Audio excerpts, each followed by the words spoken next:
Ladies and gentlemen, when you know someone isn't being honest with you, the natural instinct is to call it out directly. You want to say that's not true or you're lying. But the second you do that, the conversation usually goes downhill fast.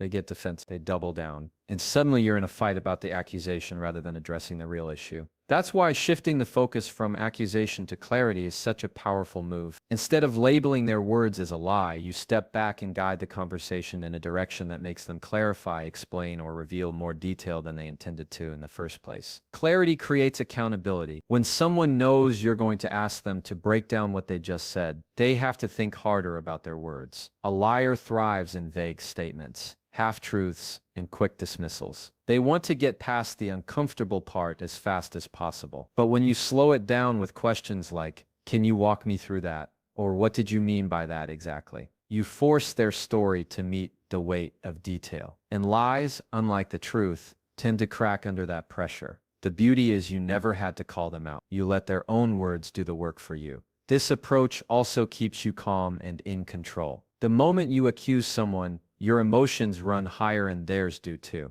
It becomes a power struggle and very little productive comes out of that. But when you ask for clarity, you take the heat out of the moment. Your tone stays neutral. Your body language stays steady and the other person feels the responsibility shift back onto them. You're not saying you're lying, you're saying, "Help me understand." And that completely changes the dynamic. People have a much harder time fighting a question than they do fighting an accusation. One of the best tools here is curiosity. Curiosity doesn't sound threatening. It doesn't make people defensive right away. You can say, "That's interesting. Tell me more about how that happened." Or, "I just want to make sure I've got this right. Can you explain it again?" These are simple but effective ways of pressing for truth without waving a red flag. And sometimes curiosity exposes inconsistencies they didn't even realize they were showing. When the details don't add up, they feel that pressure without you ever having to point it out directly. Another advantage of focusing on clarity instead of accusation is that it gives you time to think. When you're dealing with dishonesty, your emotions can cloud your judgment. You want to react fast. You want to shut it down. But asking for more details buys you space. While they're talking, you're listening, observing, and piecing together what's really happening. That time gap keeps you from overreacting and allows you to respond with intention instead of impulse. Clarity gives you more control over yourself, not just the situation.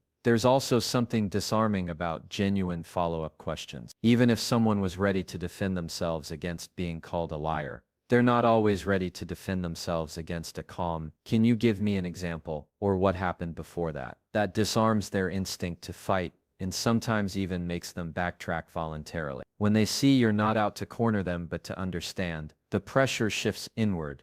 They start to realize they're the ones who have to justify what they're saying. And if it's not true, that's a tough position to hold. Ultimately, clarity puts the responsibility where it belongs on their story, not your reaction. Instead of escalating into a shouting match, you create a moment of reflection for them. The lie gets weaker with every extra word they add, while your calmness gets stronger. This doesn't just protect your peace, it strengthens your position. You're not the one trying to prove anything. You're simply asking them to stand by their words, and that's often more powerful than any direct accusation could ever be. When you know someone isn't being truthful, one of the smartest moves you can make is to take the emotion out of your response and lean on facts instead. Neutral fact-based language is powerful because it doesn't accuse, it doesn't escalate, and it doesn't give the other person an easy excuse to fight you on your words. Instead of saying you're lying, which almost guarantees pushback, you can ground the conversation in what you saw, what you heard, or what you know for sure. It keeps the focus on reality rather than your opinion about their honesty. People can argue with accusations, but it's much harder for them to argue with facts presented calmly. For example, instead of saying, "That's not true," you might say, "Here's what I saw happen," or "This is the information I was given." Notice how the focus shifts away from labeling them and back onto what is verifiable. It forces the other person to respond to reality rather than your emotion. Facts create a foundation in the conversation that feels solid, objective, and less open to debate than judgmental words like lying or dishonest. Using neutral language also helps you avoid sounding aggressive. which can be just as damaging as calling someone a liar. Tone matters as much as content here. If you say, "That's not what happened," in a defensive or sharp tone, the other person is going to meet you with resistance. But if you calmly say, "I remember it differently. What I saw was this," you keep control of the room. Neutral words combined with a steady tone prevent the spiral into conflict and keep you standing on firmer ground. This approach works especially well in professional settings, where calling someone a liar outright could damage your reputation or relationship. Imagine being in a meeting and someone says something you know isn't accurate. If you blurt out, "That's a lie," you instantly create a hostile environment. But if you respond with, "The numbers I have show something different," you keep the conversation professional and fact-focused. You don't lose credibility, and you protect your influence in the room while still pointing out the truth. Neutral, fact-based language also takes away the liar's favorite weapon, distraction. When accused directly, people often shift the focus onto your tone, your words, or your accusation, instead of addressing the actual issue. They say things like, "Why are you attacking me?" or "Why don't you trust me?" And suddenly, you're no longer discussing the truth. You're defending yourself. By keeping your words neutral and tied to facts, you give them less room to escape into that distraction. You don't hand them an easy way out of the conversation. Another benefit of this strategy is that it puts you in the role of an observer instead of an accuser. When you speak from a place of facts, you're saying, "Here's what I know," not "Here's what I think about you." That subtle difference changes everything. Observers come across as calm and credible, while accusers come across as emotional and confrontational. By presenting yourself as someone who simply states what's real, you gain authority and make it harder for the other person to undermine your position.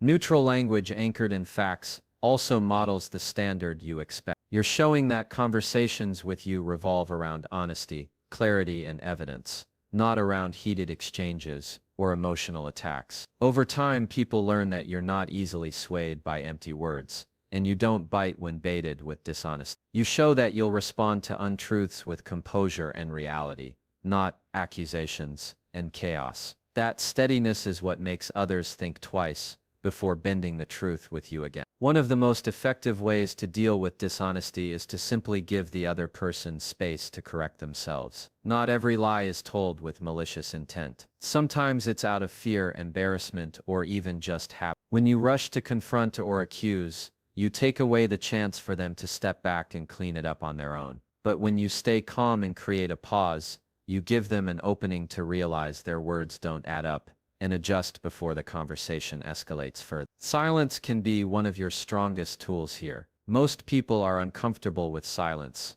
especially after they've said something untrue. If you resist the urge to fill the gap, that pause becomes pressure. They feel it, and often that's enough to make them rethink what they just said. A simple look of quiet attentiveness, or a slow nod instead of an instant reaction, can create the space they need to walk back their statement voluntarily, without you ever having to accuse them directly.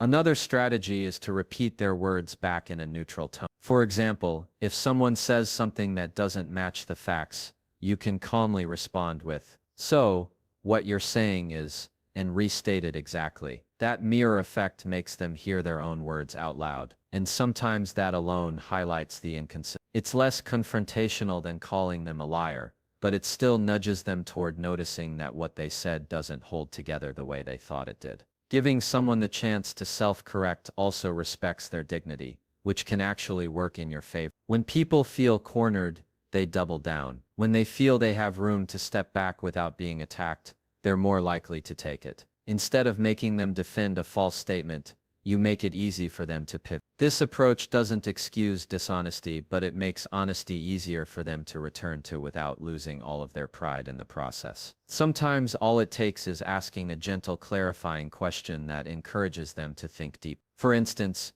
you might say, "Can you tell me more about that?" or "How did that happen exactly?" These types of questions push them to expand, and if they were stretching the truth, it often unravels on its own. The more details they're forced to add, the harder it becomes to keep the story consistent. And again, you didn't accuse them, you just asked them to elaborate. This approach also buys you time and control. By not rushing to call someone out, you keep yourself grounded and patient. You're not chasing their words, You're letting their words chase themselves. That space keeps you calm and keeps them talking. And in that space, the truth often reveals itself. It's not about trapping them. It's about creating conditions where honesty becomes the easier path forward than continuing the lie. That shift only happens when you resist the temptation to immediately confront. When you practice giving people chances to self-correct, you're really showing them that you value the truth more than the fight. You're saying with your actions, I'm here for clarity, not conflict. That posture makes you harder to manipulate because you're not reacting emotionally. You're listening. You're steady, and you're giving them the responsibility to either stand by their words or step back from them. Many times they'll choose to step back, and you'll have achieved what you wanted.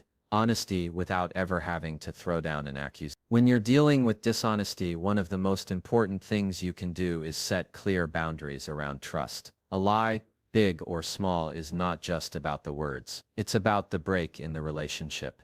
When trust is damaged, everything else feels shaky. That's why setting boundaries is not about punishing the other person. It's about protecting yourself and making it clear what you need moving forward. Boundaries are less about controlling them and more about controlling what you will and will not accept in your life. The key is to communicate boundaries calmly and firmly without accusation. Instead of saying you always lie, and I can't stand it, you might say, what matters to me is honesty. I can only move forward when I know I have the truth. This is a boundary. It defines your standard without launching into attack mode. You're not name-calling. You're not escalating. You're calmly laying out the conditions for trust in a way that puts the responsibility on them to either meet that standard or risk the relationship change. Boundaries also give you strength because they shift the focus away from catching someone in the act and towards setting your own limits. It's exhausting to constantly wonder if someone is lying, to play detective in every conversation. But when you set a boundary, you put down the magnifying glass. You stop trying to control their behavior and instead control your own.